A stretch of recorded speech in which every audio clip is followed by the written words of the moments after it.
day that sinners gather to worship a perfect God, but they are reminded that they are forgiven by God's grace. It's beautiful to worship together. I'm going to invite you to open up your word this morning to 1 Corinthians chapter 7. And by way of introduction, this is the second part of our preaching through divorce. Now, if this is your first time here, you may say, what an awkward topic to be preaching about. But as expositional preachers, part of our duty here in the congregation is to go through every portion of Scripture sequentially. And this is the chapter that we've been in for several weeks now. And as a sequential preacher, this is the portion that we've been discussing. And just to get our minds wrapped around what we are talking about this morning, preaching through, go to chapter 7, and we'll begin again to remind us in verse 10 all the way through verse 16. So let's get back to the text this morning. Chapter 7, verse 10, "To the married I give this charge, not I, but the Lord. The wife should not separate from her husband, but if she does, she should remain unmarried or else be reconciled to her husband. And the husband should not divorce his wife. To the rest I say, I, not the Lord, that if any brother has a wife who is an unbeliever, and she consents to live with him, he should not divorce her. If any woman has a husband who is an unbeliever, and he consents to live with her, she should not divorce him. For the unbelieving husband is made holy because of his wife, and the unbelieving wife is made holy because of her husband. Otherwise, your children would be unclean. But as it is, they are holy. But if the unbelieving partner separates, let it be so. In such cases, the brother or sister is not enslaved. God has called you to peace. For how do you know, wife, whether you will save your husband? Or how do you know, husband, whether you will save your wife?" So there's the section that we are discussing this morning. And part 1, we started on verses 10 through 12 because it spoke specifically to one group of people within the church. Basically, those who are married in the church. So last week we spoke about Christian marriages and how the apostle has completely taken away the option in the sense of divorce within the Christian church. That shouldn't be our first option. That should not occur. However, he does give a kind of, not exception clause, but he does understand that if they do divorce, they are required to do 2 things. First of all, they should not remarry. And second of all, they should seek reconciliation within the couple for that person. So Christian divorce is not a good thing. And now we are going into the second group of people that Paul addresses, which are those who are married in the Corinthian church, but may be married to an unbelieving spouse, someone who is not a Christian. And we'll see how that begins. But I want to be very careful here, as we began last week, that we should not have an attitude like the Pharisees. A type of attitude that is only worried about external showiness. For example, the harsh negative attitude towards divorce that we explained the last week is kind of an over-spiritualized concept and has brought a lot of hurt upon people that are divorced. It has kind of put them under as if they are lower-level Christians. The Bible calls us to have a balanced approach and a balanced understanding to divorce, which is why even God has allowed divorce in certain parts of Scripture, especially in the Old Testament. God himself gave a certificate of divorce to Israel. This is for us to have a good attitude in the sense, and not only look at people that have gone through divorce in a negative demeanor. Now, secondly, the attitude of a Pharisee will also take place by those who are only seeking to find exceptions within the marriage. An attitude of a Pharisee doesn't come only by looking down upon people and saying, wow, what a bad person this is for getting a divorce. That's one aspect of an attitude of a Pharisee. But you can also be acting like a Pharisee if you're simply seeking to get out of a marriage. Can I do this? What about if this happens? Or how about in this situation? Or what if this happens to me and then I go here and you're just simply looking for an excuse to break the covenant. That is also an attitude of a Pharisee. We must understand that the Bible, therefore, has no good interpretation of divorce. The Bible, as we've expressed, comes down hard on divorce while providing for us a balanced approach to it. But it is a human innovation. For example, I want you to see this in Christ's words again. Go to Luke. I want you to see it here. In Luke, we alluded to this last week a bit, but I want you to see it in chapter 16. I want you to see what this Pharisee attitude provides. Look at verse 18 of chapter 16. This is Christ's words again. Everyone who divorces his wife and marries another commits adultery, and he who marries a woman divorced from her husband commits adultery.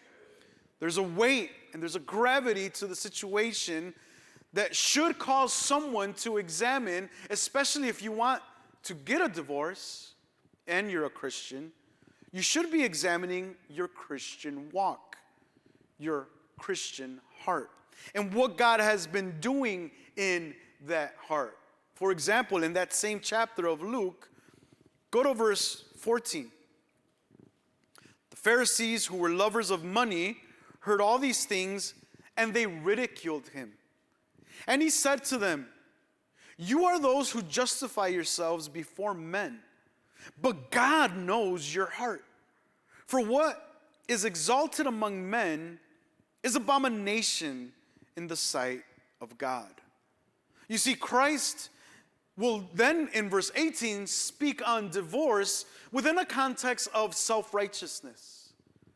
You can excuse your way out of divorce. You can find a technicality, right? We all know those people that are looking for technicalities in every aspect of life. How can I get out of this legally? What's the best way to avoid these fines legally? I mean, we find this in the tax code. We do our best to do this in every aspect of our lives.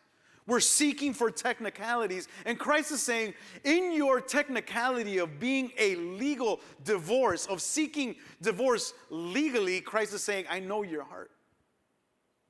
I know your heart and your self-righteousness. And what Christ comes down hard on is the self-righteous heart by calling it an abomination towards God. See, divorce is a problem. Divorce is negative. It is a human innovation. However, it stems from an unrighteous heart and one in which only seeks for their own righteousness, if it's done with this intent. So, friends, this morning, let's go back to 1 Corinthians and let's address the situation at hand. What is Christ, through Paul, speaking about now as we see himself declaring in verse 10? Not I, but Christ. But now there is a second group. This is now the group that is within the church who are married to unbelievers. If there's a husband that is married to a wife that isn't a Christian, or if there's a wife married to a husband that isn't a Christian, what about that situation? Well, verses 12 through 16 address this concern. So there's natural problems in the church in Corinth. When the gospel is reached and preached to all the Gentile world, there are some households in Corinth who have converted over to Christianity. However, one of them may have converted in the household and the other has not. For example, some of the preaching done in Corinth by Paul or others and may have affected several people within that little location. Maybe the wife came to a service, or maybe the wife heard a preaching and she felt convicted and then gave her life to Christ through the power of the Holy Spirit.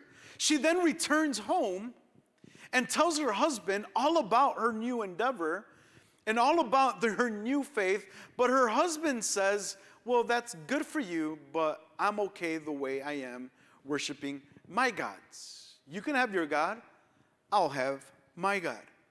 So this is becoming a concern within the church in Corinth. Religiously mixed marriages represented a serious problem because headship in the ancient Greek world was dominated by the man. And solidarity with this male headship was assumed. Whatever the male believed in, so did the woman. There's a philosopher, Plutarch, who talks about, even in that context, he said the woman should only have friends that are from her spouse. So the only friends she could have are the friends that her husband has. That was their understanding of male headship in the Corinth way. And so this would bring a problem unless you had a considerate spouse. A wife's conversion to Christianity would have been a huge problem because it would show her disdain for the religion of her husband, and it would be an insult and a slap in the face for the religious community in Corinth. Men held their beliefs tightly and they loved their worship to the plenty of gods. And you could understand that because men were allowed basically to do whatever they pleased. The pagan religions that existed were very sexual, as we've already described at the beginning of our study in 1 Corinth. We understand the sexual immorality that was at hand there, and so to go against that religion would be to fight against their sexual immorality, which is something that men would not want to give up. But the husbands would also have an opportunity to listen to the gospel. And in many cases, husbands were converted to Christianity and not the wife, because the wife held closely to the religion of the culture. How are we going to let go of what our parents have inherited towards us? And so when the man went a certain way, even the wife was found in a difficult predicament because she was supposed to follow the man, but the man was worshiping a God that was intolerant to her own religious views. So you could imagine the dilemma in Corinth. The husband begins to worship God through Jesus Christ, and the wife would say, okay, that's cool. I'm with you on this. But once the husband would say, but we cannot worship these other gods, then the wife would have to retract and say, well, how am I going to execute my faith if you're not allowing me to worship my gods, but I'm allowing you to worship your gods? We find this a lot in even our modern days with ex-Jehovah Witnesses or ex-Roman Catholics, and there's a tension there because one or the other would say, okay, it's okay, but let me do my thing and you do your thing. We know that Christianity is completely intolerant towards other religions. So when people accuse us of being intolerant, to a certain extent, it's, yeah, we are. We don't worship what you guys worship. We don't bow down to mammon, or we don't bow down to the idol of money. We don't bow down to fame. We don't bow down to ourselves as our own gods. We don't.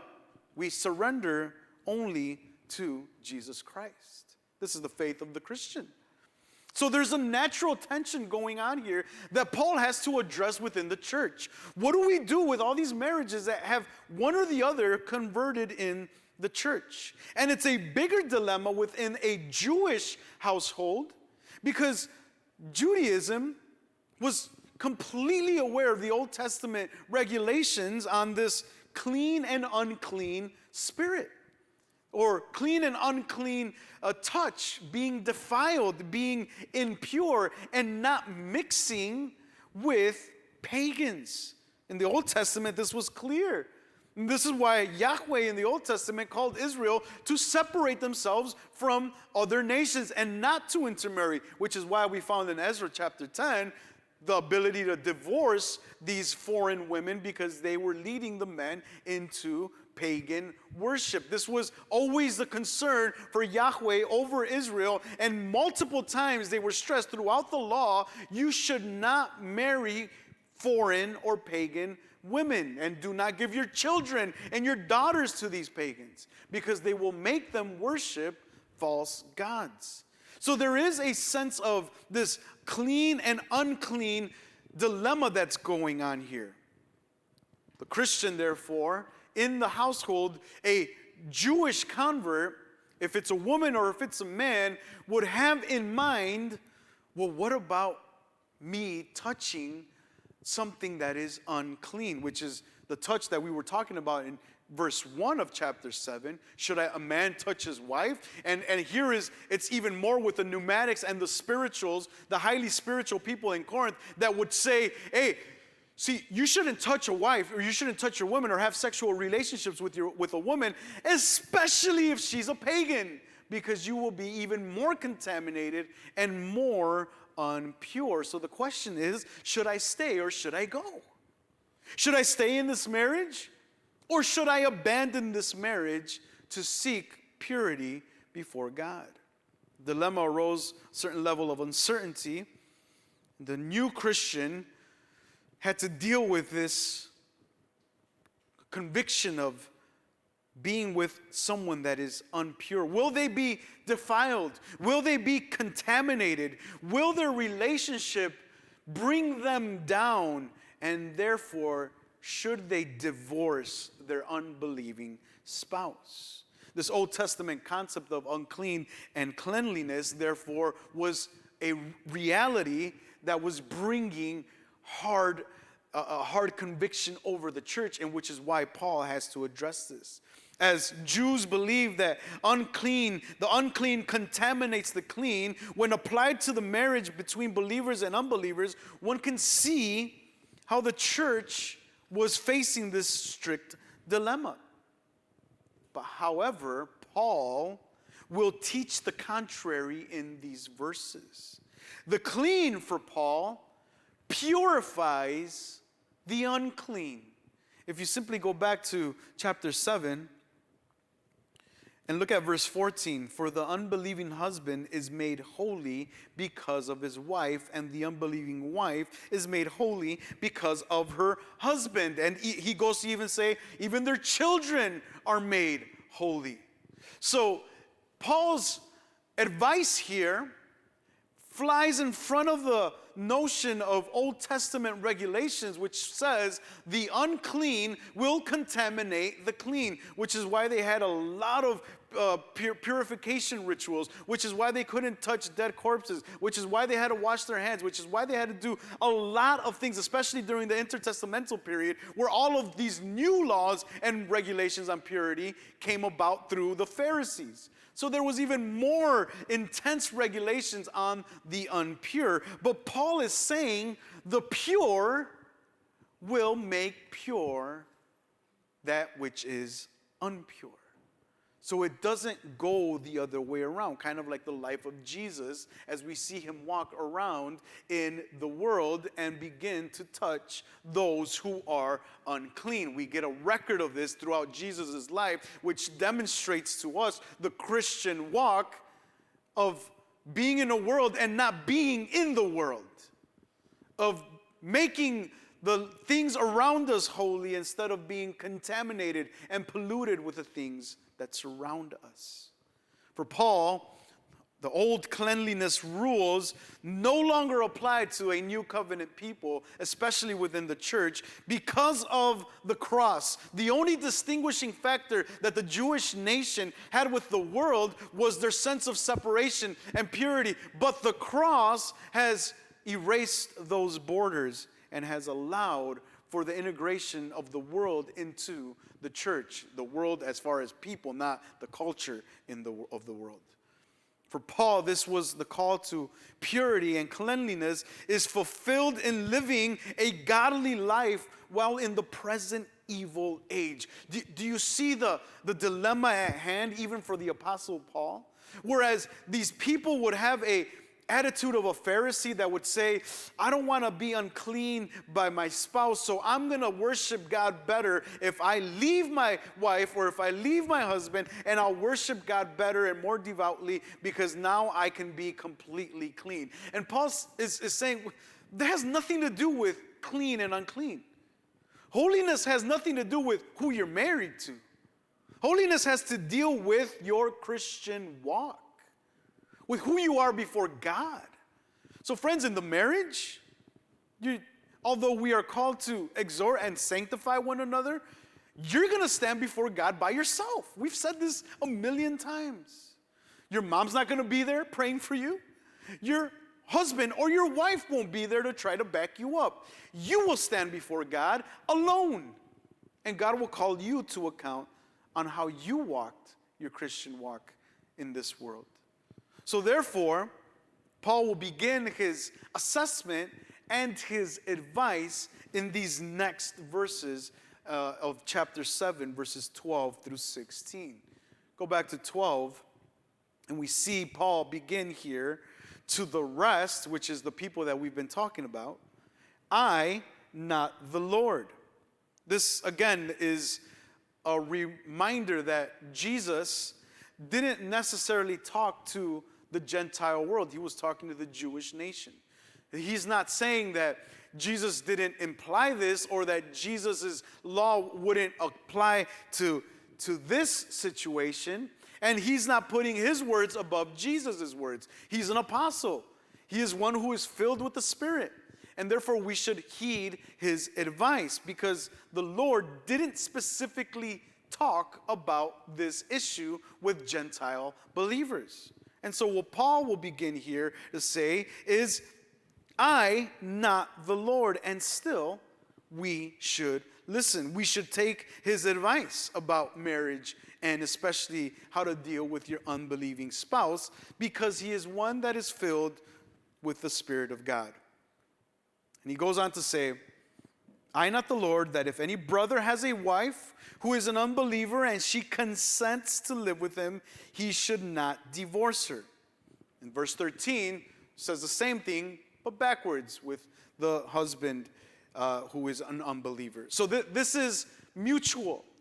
This is both women and men. This is not Paul saying only the man can divorce or only the woman can divorce. This is for both of them and how they are to consider. And what he stresses here is this aspect of he or she consenting. This is important, friends. The unbelieving spouse within a Christian marriage or within a marriage with a Christian person, as long as they consent, or what the word really means here is approve or be in agreement with, although not follow along with the faith, this would mean that the marriage should stay together. This is what Paul is telling the Corinthian church. Again, what is he saying? If you are married to an unbelieving spouse and they consent to continue the marriage, then the Christian should not seek the divorce.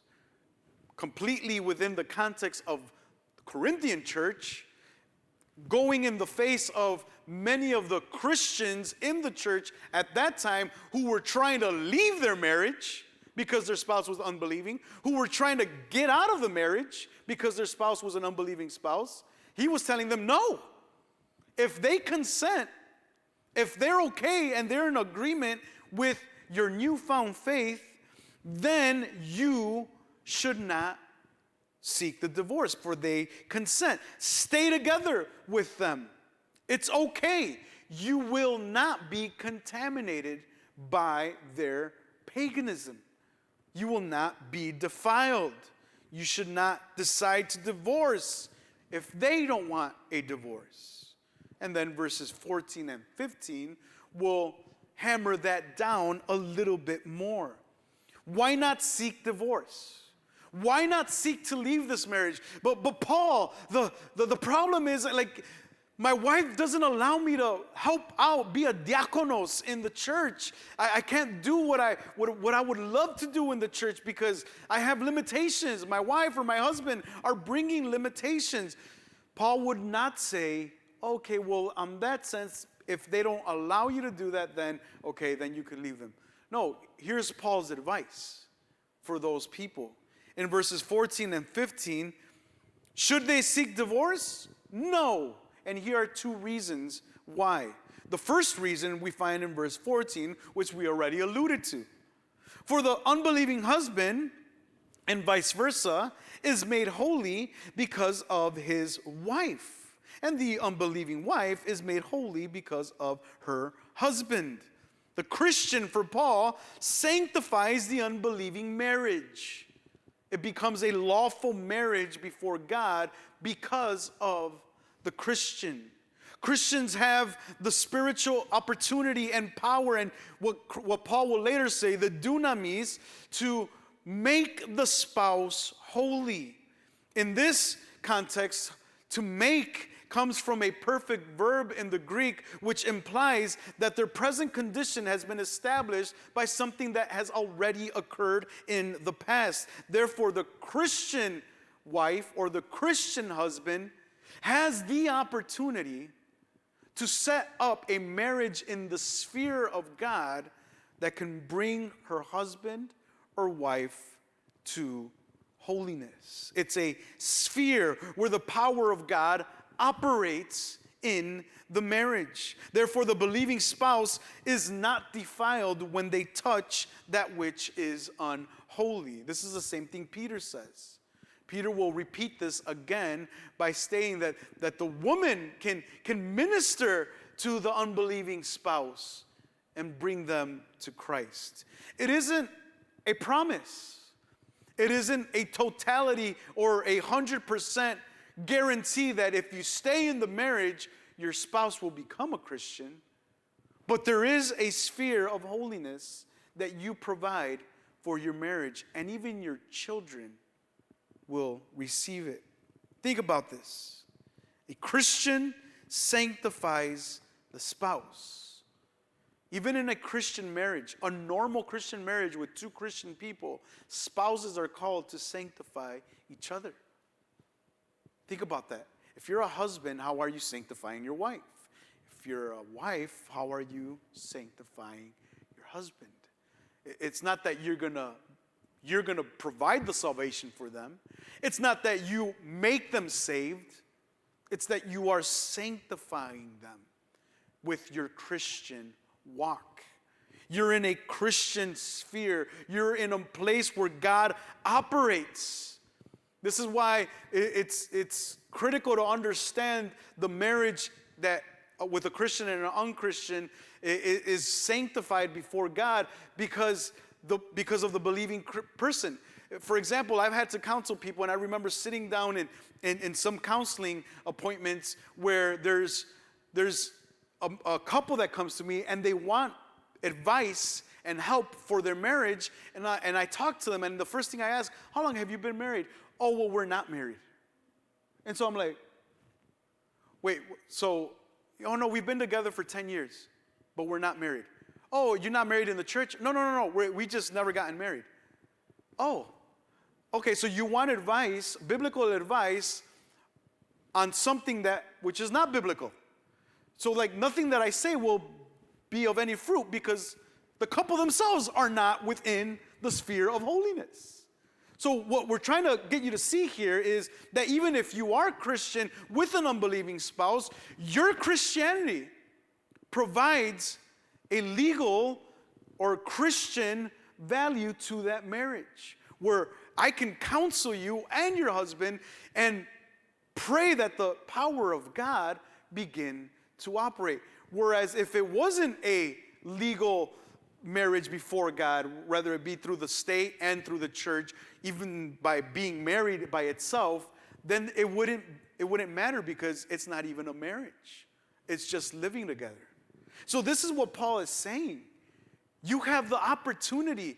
Don't divorce them because you have the opportunity to win them to Christ. You're providing that sphere where God can operate. Therefore, don't be afraid of contamination. Don't believe for 1 second, Paul is saying, that your marriage isn't valuable or that you yourself as a Christian are less valuable because you're married to somebody that is not a Christian. You are not contaminated by them. This isn't the same thing as Paul's address in chapter 6 for men with prostitutes. In chapter 6, if you go back briefly to chapter 6, you remember what we spoke about in verses 15 and on.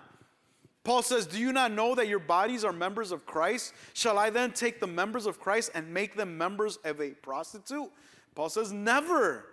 Or do you not know that he who has joined to a prostitute becomes one body with her? For as it is written, the two will become one flesh.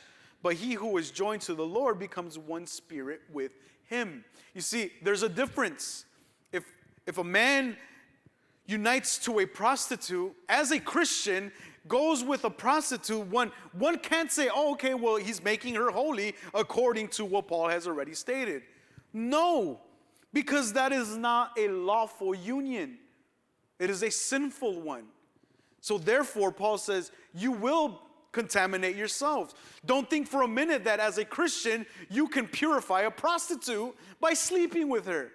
That doesn't go, that's the technicality that many people would like to find. It'd be like, okay, so as a Christian, and instead of those contaminating me, I could make clean the people that I touch. Well, let me sleep around. No, that doesn't work that way because it's not a licit marriage before God.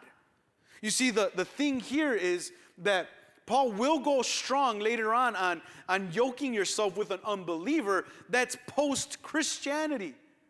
But if you're married, you're already in a marriage, and you come to Christ, and your spouse doesn't convert, but you do, that's a whole different thing. That's a whole different arena because you've already been married. Paul will go hard on those who will come to Christ and then seek to marry someone outside of the Christian faith. Paul will say, don't do that. But if it's already been done, then stay in the marriage because it is a licit marriage. It is a marriage that is rightfully done before God and should therefore be respected as God's divine plan on the earth. This is why even the children Paul mentions in the mixed family of a clean and a clean person, they are pure, for they are in the sphere of holiness. Now, I know the tension will arise as it did probably in Corinth, and I know it's arisen here in our modern state where the Catholic person or a Christian person that has been married to a Catholic person and they want to baptize their child in the Roman Catholic way, and the spouse is like, well, that's not what we believe and we can't do that. And then there's tension there that we have to come to an agreement with and begin to help in. But that is not means for lawful divorce. Even the children are made holy within this family. You got to think about it like this. When Jesus touched unclean people, did he become unclean? Did Jesus become unclean because he sat with sinners and prostitutes? That's not the case. I want you to see this in Mark. Go back to Mark. I want you to see Jesus' ministry at work. You may remember this in the beginning of Mark chapter 1. Mark chapter 1, we'll read from verse 40 and on. Mark chapter 1, verse 40. And a leper came to him, imploring him and kneeling, said to him, if you will, you can make me clean. There's that notion again of clean and unclean. A Jewish person would never touch a leper, for it would make them unclean.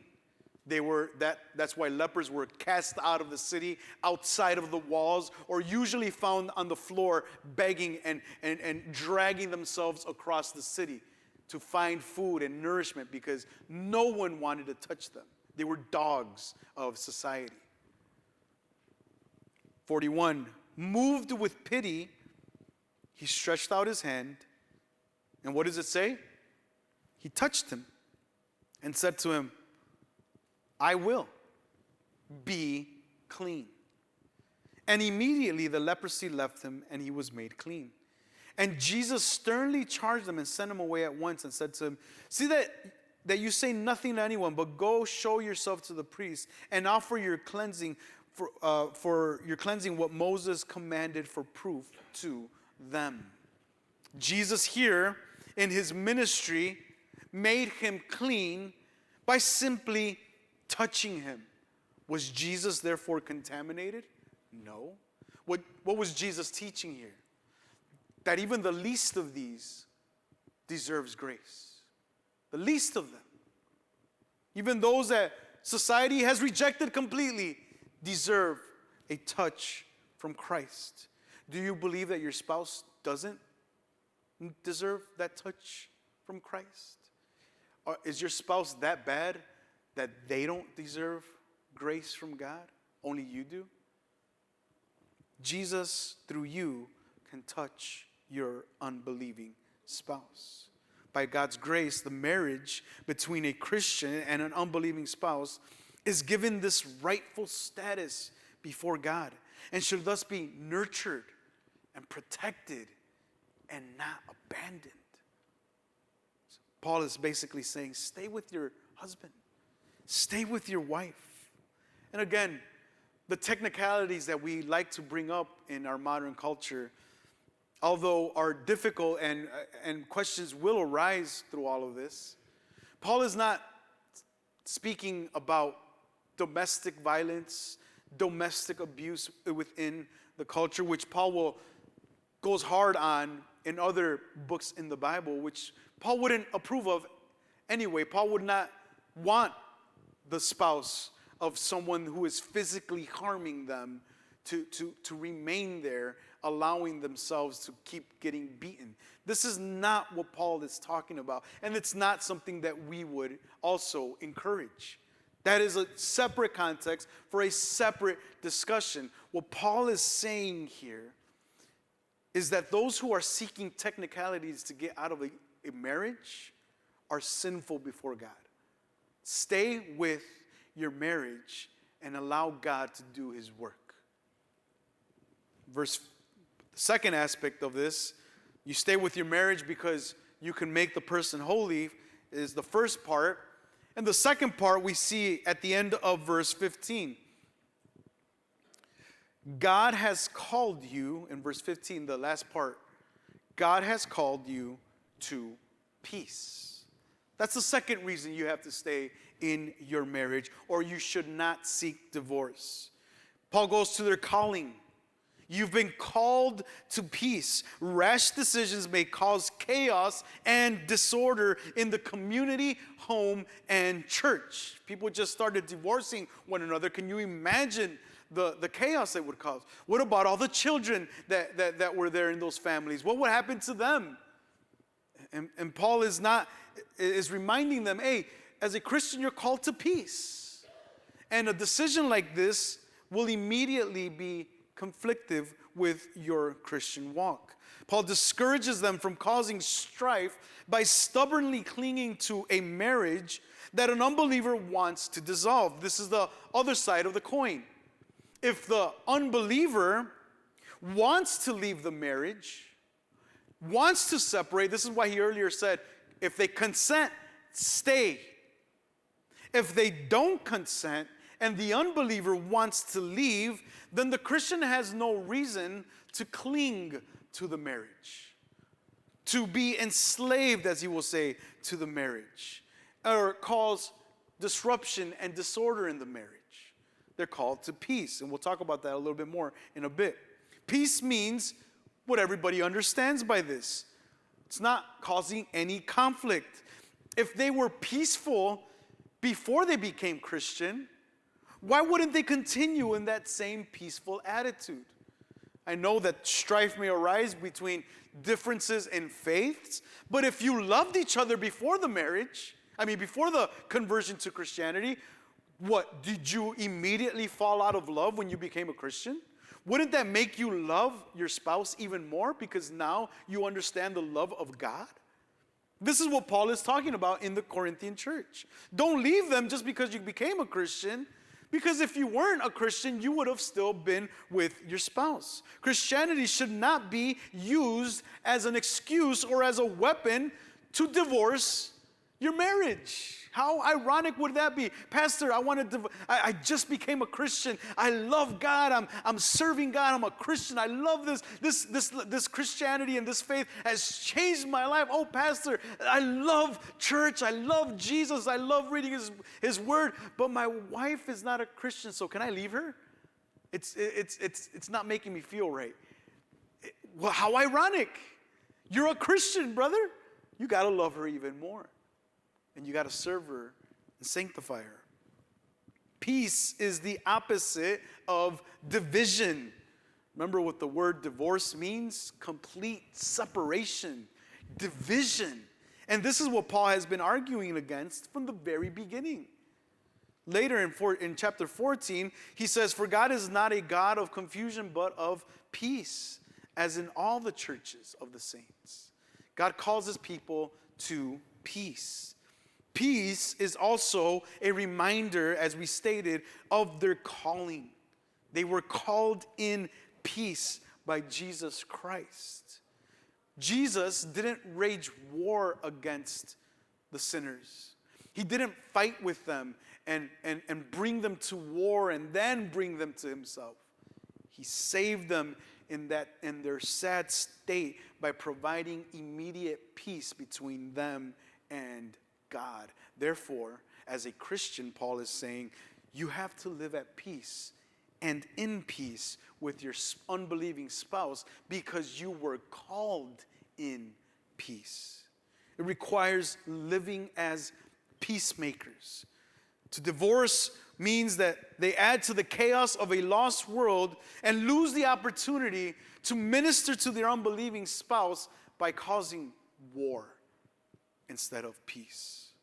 They're called to peace, and as Christians, that is their moral and spiritual duty. Now, back to the beginning of verse 15. I want you to go there quickly. "But if the unbelieving partner separates, let it be so. In such cases, the brother or sister is not enslaved." This is important because as believers, we're not the ones called to bring about a divorce within the marriage.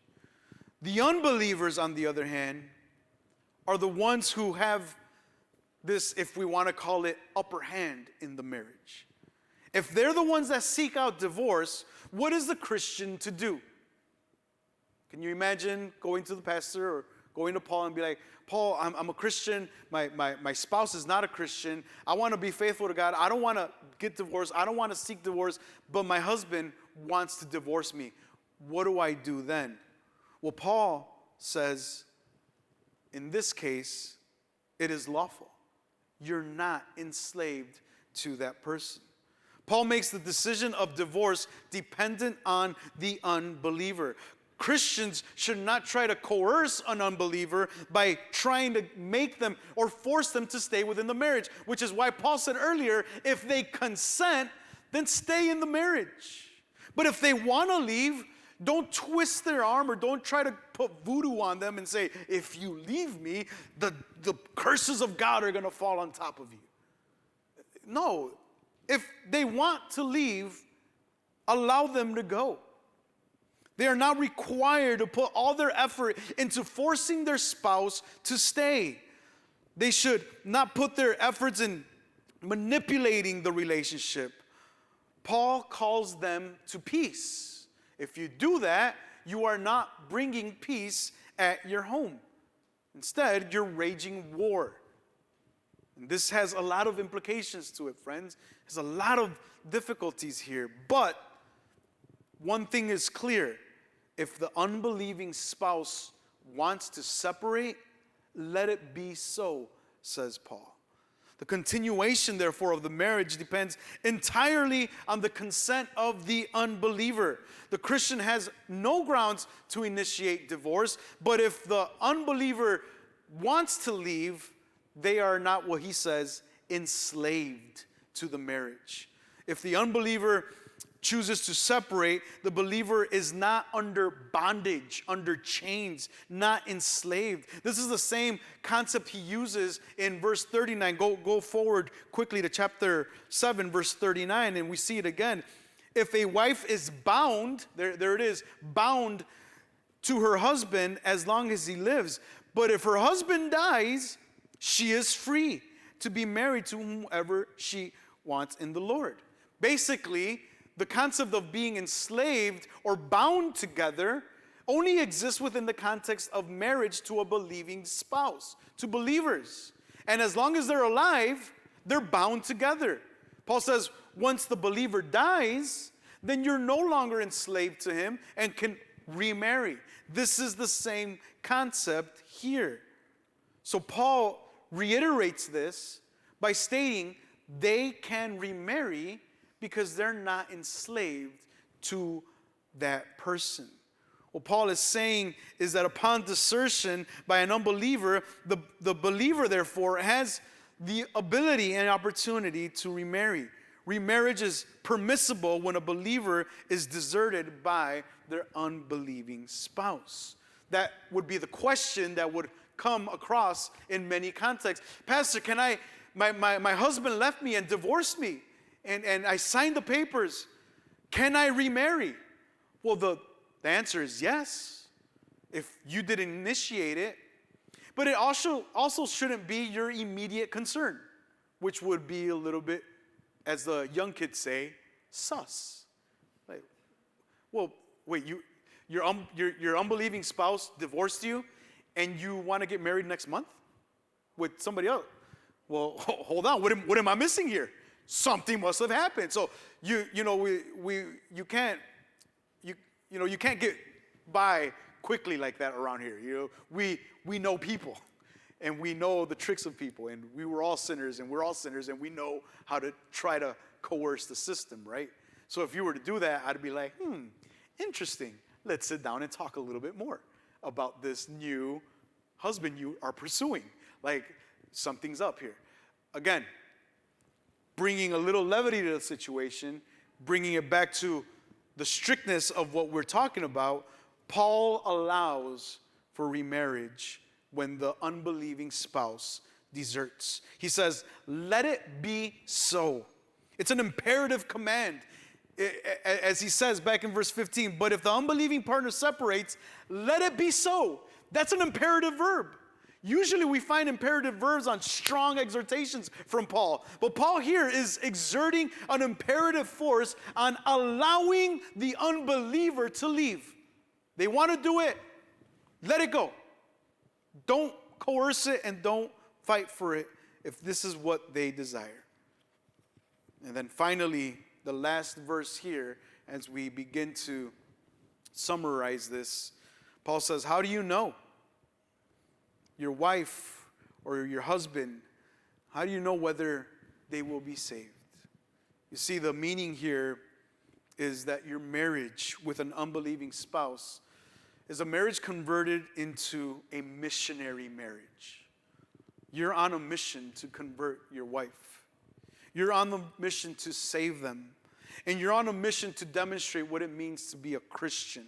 Every household that has an unbelieving spouse with a believing spouse should be the best place where the gospel is proclaimed and promoted, especially with how they live their lives.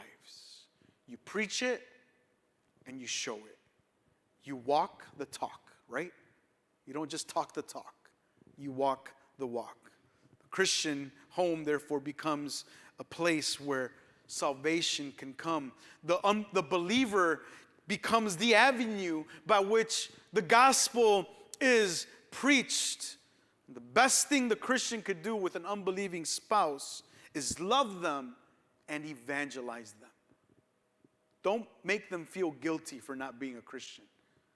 Preach them the gospel and live a life that demonstrates what the gospel means. Why don't we stand this morning?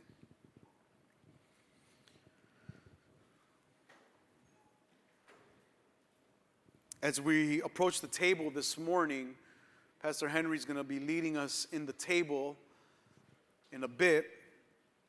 But this is a reminder to us of a covenant that is established with us. An unbreakable covenant. One where Jesus has given his life for us. And so this divorce dilemma, I know, is hard for some.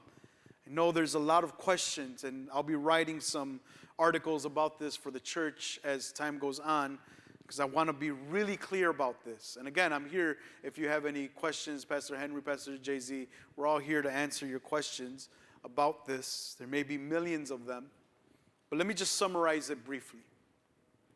What we've learned about divorce, and this won't be the last time we talk about this. Paul will address this later on, not in Corinthians specifically, but in other books.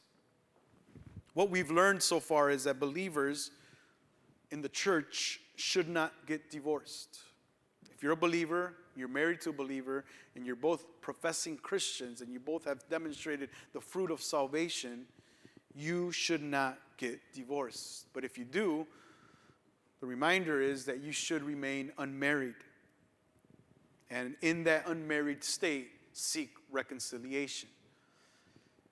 Fortunately, if you get remarried, that would constitute adultery. You would be in an adulterous relationship. The second group that we just mentioned, to briefly summarize it, the case of unbelieving spouses, a believer should not seek divorce, especially if the unbelieving partner has consented to the marriage. However, if the unbeliever wants to divorce them, they should let it be so. And they have the opportunity to remarry. For the believer, as Paul says, is not enslaved to that person no longer, for they're the ones that are breaking the covenant. Ultimate reasons for divorce, as we found through the words of Christ, come through sexual immorality.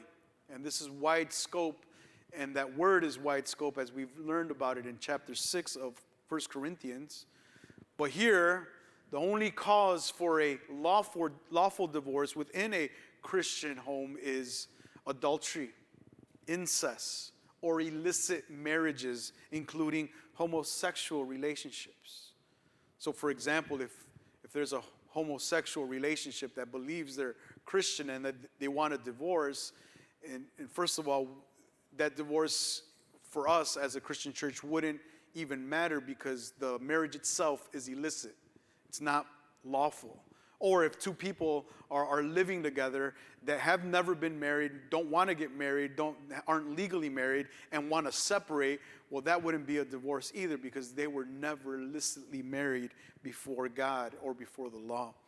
So the reasons for divorce in this case come from sexual immorality. And these are extreme cases. And even though they are extreme, God still calls us to consider reconciliation, as the book of Hosea promptly preaches us every day. So friends, this was a difficult topic to talk about, but it's a biblical one. And we pray that God ministers to you if you're found in something similar. And we're here to help, and we're here to talk to you, but we wanted to make sure that we make this clear because the Bible's clear on divorce. So why don't we sing and prepare our hearts to remember the beautiful covenant God has made between sinners and himself.